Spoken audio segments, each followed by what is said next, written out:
स्टेलिनिज्म and collectivisation. तो पहले दोस्तों हम समझते हैं कि स्टेलिनिज्म क्या होता है, कलेक्टिवाइजेशन क्या होता है। यहाँ पे देखो स्टेलिनिज्म जो है कि पहले हमने देखा कि जो बोल्शेविक पार्टी थी, बाद में उसको रीनेम करके क्या रशियन कम्युनिस्ट पार्टी कर दिया गया था। तो रशियन कम्युनिस्ट पार्टी को हेड कौन कर रहा था, मतलब उसका हेड कौन था, कौन उसका नेतृत्व कर रहा था, उसका नेतृत्व लेनिन कर रहा था। तो लेनिन की जब डेथ हो जाती है उसके बाद जो पार्टी की कमांड थी वो स्टालिन के हाथ में आ जाती है। ठीक है, तो वह टाइम पीरियड जब रशियन कम्युनिस्ट पार्टी जो है कि स्टालिन के द्वारा हेड की जा रही थी, स्टालिन के द्वारा उसका नेतृत्व किया जा रहा था, उस टाइम पीरियड को क्या बोल रहे हैं, स्टालिनिज्म बोल रहे हैं। और जो स्टालिन थे, इनके जो आइडियाज थे, इनके जो विचार थे, पूरे यूएसएसआर में क्या थे, डोमिनेट कर रहे थे। ठीक है, कलेक्टिवाइजेशन क्या होता है, कलेक्टिवाइजेशन यानी कि सामूहिकरण। क्या सामूहिकरण, यानी कि सारे फार्मर्स के, जो फार्मर्स थे रशिया में, यूएसएसआर में, उन फार्मर्स के लैंड को स्टालिन ने क्या किया, ले लिया था। उस लैंड को, सारे लैंड को कंबाइन करके उस पे एक, सारे जितने फार्मर्स थे सारे लोग उस पे जो है कि कल्टीवेशन करते थे, सारे मिलकर खेती करते थे। उसको यहाँ पे कलेक्टिवाइजेशन बोल रहा है, यानी कि बेस जो लैंड थी, सारे लैंड को कंबाइन करके कलेक्टिव बेसिस पे उस पर खेती कर रहे थे, यानी कल्टीवेशन कर रहे थे। ठीक है, the period of the early plan economy was linked to the disaster of the collectivisation of agriculture. तो दोस्तों जो अर्ली प्लान इकोनॉमी का पीरियड था उसको एग्रीकल्चर की कलेक्टिवाइजेशन का जो डिजास्टर था उससे जो है लिंक कर दिया गया था। By 1927 to 1928, the towns in Soviet Russia were facing an acute problem of grain supply. Acute problem, बहुत बड़ा प्रॉब्लम, बहुत बड़ा शॉर्टेज। ठीक है, तो दोस्तों जो रशिया था, जो सोवियत रशिया था, 1927 के बीच में, 1927 से 1928 के बीच में वहाँ पे ग्रेन की बहुत शॉर्टेज हो जाती है, बहुत कमी हो जाती है। वैसे तो पूरे सोवियत रशिया में ग्रेन की कमी हुई थी, बट जो टाउन एरिया थे, जो सिटी साइड एरिया थे, वहाँ पे कुछ ज़्यादा ही सप्लाई जो है कि कम हो जाती है। The government fix prices eight which grain must be sold. और गवर्नमेंट ने, सरकार ने क्या किया कि किस प्राइस पे किस प्राइस पे ग्रेन को सोल्ड करना है, यानी कि किस प्राइस पे ग्रेन को बेचना है, इस उस प्राइस को गवर्नमेंट ने फिक्स कर दिया था। But the peasant refuse to sell their grain to government buyers at these prices. But दोस्तों जो पीजेंट थे, जो किसान थे, वे गवर्नमेंट बायर्स थे, उनको इस प्राइस से, उन प्राइसेस पे, जिन प्राइसेस को गवर्नमेंट ने फिक्स किया था उस पे अनाज यानी कि ग्रेन बेचने से इनकार कर दिए थे। ठीक है, रिफ्यूज कर दे रहे थे। Stalin who headed the party after death of Lenin. Stalin जो कि लेनिन की डेथ के बाद पार्टी को हेड कर रहे थे, इंट्रोड्यूस्ड फॉर्म इमरजेंसी मेजर्स। तो जब स्टालिन ने देखा कि जो किसान है ऐसा कर रहे हैं, तो उन्होंने इस सिचुएशन से ओवरकम होने के लिए क्या किए, कुछ फॉर्म इमरजेंसी मेजर जो है कि इंट्रोड्यूस किए। He believed that rich peasants and traders in the countryside were holding stocks in the hope of higher prices. उनका मानना था दोस्तों, स्टालिन का मानना था कि जो अमीर अमीर किसान हैं और जो ट्रेडर्स हैं कंट्री साइड में, यानी कि गांव वाले एरिया में, उन्होंने स्टॉक को होल्ड करके रखा है कि इस होप में, इस आशा में कि जब प्राइसेस हायर हो जाएंगी तब वो इसको क्या करेंगे, सोल्ड करेंगे, बेचेंगे। Speculation had to be stopped and supplies confiscated. Speculation क्या होता है, स्पेकुलेशन मतलब दोस्तों कि कोई चीज है आपके पास, आप उसको बचा के रखे हो, होल्ड करके रखे हो, इस होप में, इस आशा में कि जब हमें ज्यादा प्रॉफिट मिलेगा तब उसको आप सोल्ड करोगे, यानी कि प्रॉफिट के चक्कर में आप उस चीज को बचा के रखे हो और बाद में उसको सोल्ड करोगे। तो उनका जो स्टालिन थे, उन्होंने बोला कि स्पेकुलेशन जो है उसको स्टॉप करना, उसको रोकना, एंड सप्लाई कॉन्फिस्केटेड। और जहां पे भी सप्लाई दिख रही है कि सप्लाई किसानों ने होल्ड किया हुआ है, उसको कॉन्फिस्केट कर लो। कॉन्फिस्केट मतलब क्या होता है कि जब्त करना। इन 1928 party members tour the grain producing area. तो 1928 में जो पार्टी के मेंबर थे वो जो ग्रेन प्रोड्यूसिंग एरियाज थे उसका टूर करते हैं, मुआयना करते हैं। Supervising enforce grain collections. और जो ग्रेन कलेक्शन थे, जो जो उन्होंने, उनको जहाँ जहाँ पे दिखा कि ग्रेन कलेक्शन यहाँ पे है, यहाँ पे लोगों ने कलेक्शन किया हुआ है, तो जबरदस्ती उनसे जो है कि कलेक्शन जो था, जो ग्रेन था, वो लोग लेते हैं। And reading कुलक्स। कुलक्स क्या था, the name for well to do peasant. Well to do peasant यानी कि जो धनाढ़ किसान थे, जो अमीर किसान थे, और जो धनाढ़ अमीर किसान थे उनके ऊपर जो है कि रेड मार देते थे कि इस होप में कि इन्होंने जो है कि सप्लाई को क्या किया हुआ है, होल्ड करके रखा है। एज शॉर्टेजेस कंटिन्यू, जैसे जैसे जो शॉर्टेज था कंटिन्यू रहा, the decision was taken to collective farms. अब जो है कि स्टालिन गवर्नमेंट के द्वारा डिसीजन लिया गया कि अब जो फार्म होगा वह कलेक्टिव बेसिस पे होगा, यानी कि जो सारे खेत जो हैं वो कलेक्टिवाइज कर दिए जाएंगे।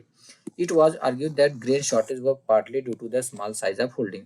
तो स्टालिन गवर्नमेंट का कहना था कि ये जो ग्रेन शॉर्टेज है, जो ग्रेन की कमी है, यह जो स्मॉल साइज ऑफ होल्डिंग है उसकी वजह से है। ठीक है, यानी कि small size of holding the sense कि जो छोटे, जो हमने देखा कि जब लेनिन आए, लेनिन क्या किया कि समाजीकरण कर दिए, सो मतलब जो खेत था उसको रिक्वायरमेंट के हिसाब से बांट दिए। इनका कहने का मतलब था जो छोटी छोटी होल्डिंग्स हैं, सारे किसान अलग अलग जो खेती कर रहे हैं उसकी वजह से ग्रेन शॉर्टेज है। After 1970 land had been given over to peasant. तो हमने देखा कि दोस्तों 1917 के बाद जो लैंड था वह किसानों को दे दिया गया था, बांट दिया गया था। The small size peasant farm could not be modernise. तो जो स्मॉल साइज पीजेंट की जो फार्म थे, जो खेत थे, उसको मॉडर्नाइज नहीं किया जा सकता था। To develop modern farms develop करने के लिए और and run them along industrial lines with machinery, और मशीनरी के साथ उनको इंडस्ट्रियल लाइन्स के अलोंग रन कराने के लिए यह जरूरी था कि जो कुलक्स हैं उनको एलिमिनेट किया जाए। Take away land from peasants, और पीजेंट से लैंड जो है ले ली जाए। And establish state control large farms, और स्टेट कंट्रोल लार्ज फार्म्स जो है स्टैब्लिश किए जाए, यानी सारा जो लैंड है उसको एक कलेक्ट करके, एक कंबाइन करके अब इस सारे खेत पे, इस सारे लैंड पे किसके या पूरा लैंड किसके कंट्रोल में रहेगा? स्टेट के कंट्रोल में रहेगा। ठीक है। What followed was Stalin's collectivisation programme. इसके बाद स्टालिन का कलेक्टिवाइजेशन जो प्रोग्राम था वह स्टार्ट होता है। From 1929 the party forced all peasant to cultivate in collective farms. तो दोस्तों 1929 से पार्टी ने सभी किसानों को कलेक्टिव फॉर्म में कल्टीवेशन करने के लिए जो है मजबूर कर दिया। कलेक्टिव फॉर्म्स को क्या बोल रहे हैं? आप कोलखोज बोलते हैं। ठीक है। The bulk of land and implements were transfer to the ownership of collective farm. जो बल्क ऑफ लैंड था और जो इम्प्लीमेंट्स थे वे सारे के सारे क्या किए जाते हैं? वो कलेक्टिव फार्म की ओनरशिप को सौंप दिए जाते हैं, ट्रांसफर कर दिए जाते हैं। Peasants work on the land and the kolkhoz profit was share. जो पीजेंट थे वे लैंड पे काम करते थे और जो कुलखोज का प्रॉफिट था वह शेयर किया जाता था, यानी सारे लोगों में बांट दिया जाता था। कुलखोज यानी कि एक कलेक्टिव फॉर्म को बोला गया। ठीक है, यानी कि जो कल्टीवेशन है एक कलेक्टिव बेसिस पे करना। जो किसान थे वे कल्टीवेशन कलेक्टिव बेसिस पे कर रहे थे, सारे किसान जो है इसमें काम करते थे, और जो स्कूल खोज का इस कलेक्टिव बेसिस का इस लैंड का जो प्रॉफिट होता था सारे लोगों को बांट दिया जाता था। Enraged peasants resisted the authorities and destroyed their livestock। तो enraged मतलब गुस्साए। ठीक है, जो गुस्साए, जो क्रोधित किसान थे उन्होंने अथॉरिटीज का रेसिस्ट किया। रेसिस्ट मतलब विरोध करना, जो अथॉरिटी गवर्नमेंट का विरोध किया। और उन्होंने क्या किया? डिस्ट्रॉय मतलब खत्म करना, देयर लाइफ स्टॉक यानी जो उनके जानवर थे, उन्होंने अपने जानवरों को खत्म करना स्टार्ट कर दिया। खत्म करना यानी मारना स्टार्ट कर दिया। Between 1929 and 1931 the number of cattle fell by 1/3। तो दोस्तों 1929 से 1931 के बीच में जो नंबर ऑफ कैटल था वह बाय 1/3 जो है कम हो जाता है। Those who resisted collectivisation were severally punish. तो वे लोग जो कलेक्टिवाइजेशन का विरोध कर रहे थे उनको सेवरली पनिश किया जाता है, यानी उनको सख्त पनिशमेंट दी जाती है। Many were deported and exile. बहुत सारे लोग डिपोर्ट हो जाते हैं, बहुत सारे लोग एग्जाइल हो जाते हैं, एग्जाइल कर दिए जाते हैं। डिपोर्ट मतलब क्या होता है? डिपोर्ट मतलब फोर्सली, जैसे हम forcefully remove from one's country, यानी एक कंट्री से निकाल देना, किसी एक कंट्री से हमेशा के लिए निकाल देना। ठीक है। और एग्जाइल का मतलब होता है कुछ टाइम के लिए कंट्री से दूर रखना उनको। As they resisted collectivization, pigeons argued that they were not rich and they were not against socialism. As they resisted collectivization, जैसा कि वे कलेक्टिवाइजेशन का विरोध कर रहे थे, जो किसान थे दोस्तों उनका कहना था कि न ही वे अमीर हैं और न ही वे सोशलिज्म के अगेंस्ट में है, न ही वे सोशलिज्म यानी कि समाजवाद के अगेंस्ट में है। They merely did not want to work in collective farms for a variety of reason. आगे उन्होंने बोला कि वे कलेक्टिव फॉर्म्स में इसलिए खेती नहीं करना चाह रहे हैं, इसलिए काम नहीं करना चाह रहे हैं, उसके बहुत सारे अलग रीजन हैं, अलग कारण हैं। Stalin's government allowed some independent cultivation. तो स्टेलिन की गवर्नमेंट जो थी उन्होंने कुछ इंडिपेंडेंट कल्टीवेशन को भी अलाउ किया, मतलब चलने दिया। इंडिपेंडेंट द सेंस उनका जो फॉर्म, कुछ लोगों का फॉर्म जो है कलेक्टिव बेसिस पे नहीं चल रहा था। ठीक है, वे इंडिपेंडेंट कल्टीवेशन कर रहे थे, उसमें गवर्नमेंट का कोई हाथ नहीं था। But treated such cultivators unsympathetically. Unsympathetically का क्या मतलब, हिंदी में अनसिम्पैथेटिकली का मतलब होता है असहानुभूतिपूर्ण ढंग से, ठीक है। तो उन कल्टीवेटर्स को जो कि इंडिपेंडेंट कल्टीवेशन करते थे, जो स्टालिन की गवर्नमेंट थी, उनको बहुत ही अनसिम्पैथेटिकली जो है कि ट्रीट करती थी, मतलब उनका कोई भी मदद नहीं करती थी, कोई भी हेल्प नहीं करती थी।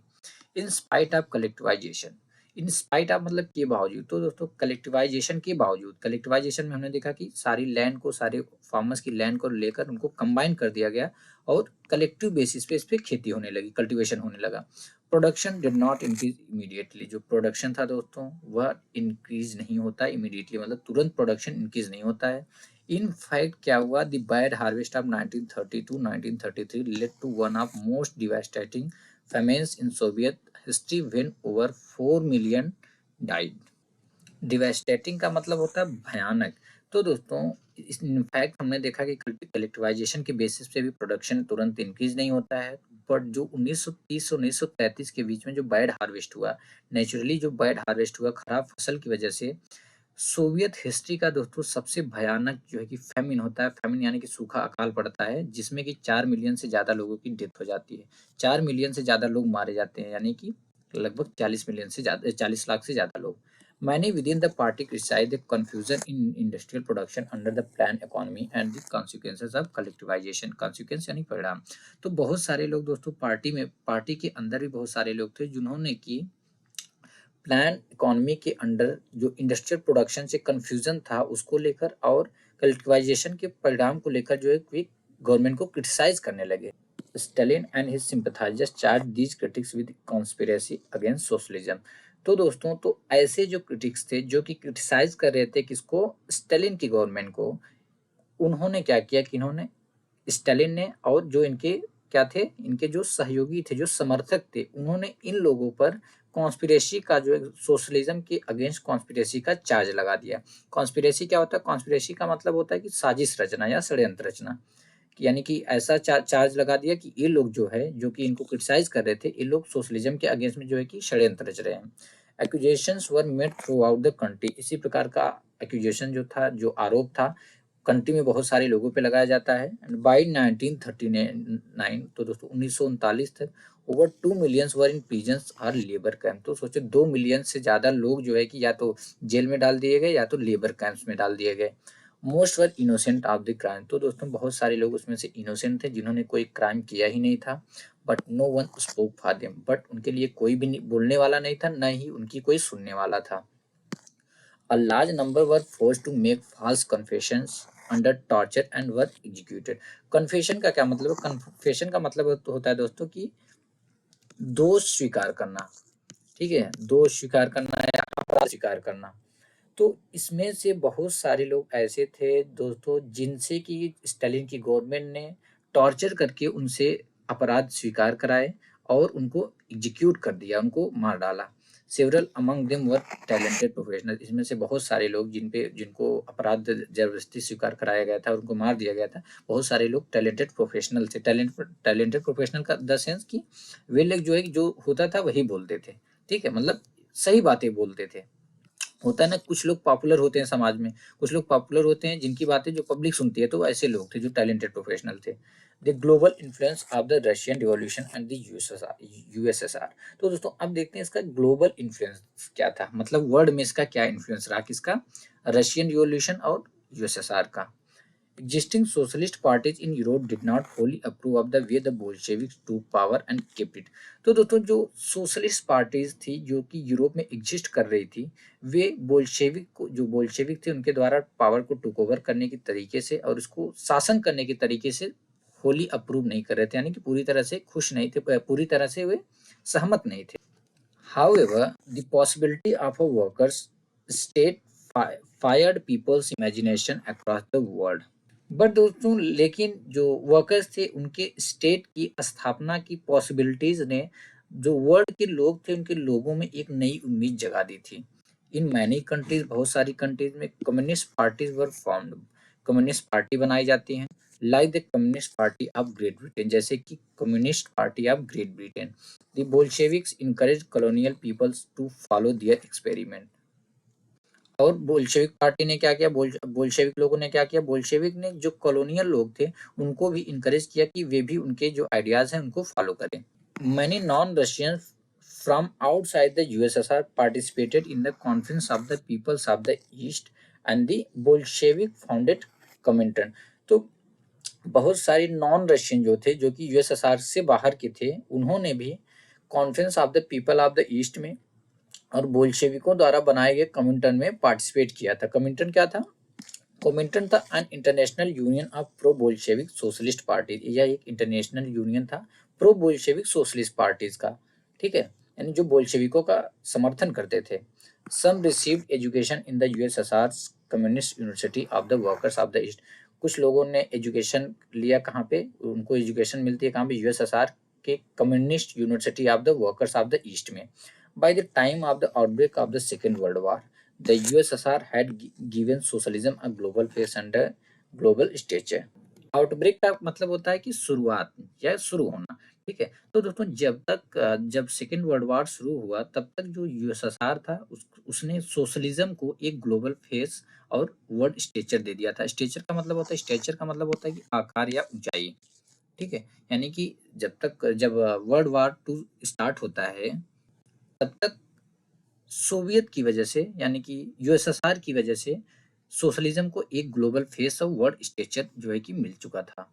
It by the 1950s it was acknowledged within the country that the style of government in the USSR was not in keeping with the ideals of the Russian Revolution।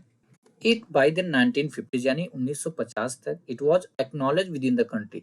acknowledged within the country यानी कि लोग जो है country में समझ चुके थे, लोग समझ रहे थे that style of government in the USSR कि जो यूएसएसआर में गवर्नमेंट की स्टाइल है, यानी जो उनकी शासन करने की जो नीति है, was not in keeping with the idols of the Russian revolution. वह उन आइडल्स को के हिसाब से नहीं है जो रशियन रिवॉल्यूशन के आइडल्स हैं, ठीक है। यानी कि 1950 तक कंट्री के अंदर भी दोस्तों लोग यह समझ चुके थे या समझ रहे थे कि जो यूएसएसआर की जो गवर्नमेंट है उसकी जो शासन करने का जो तरीका है वह रशियन रिवॉल्यूशन के जो आइडल्स हैं उसके अनुरूप जो है कि नहीं है, उसके हिसाब से नहीं है।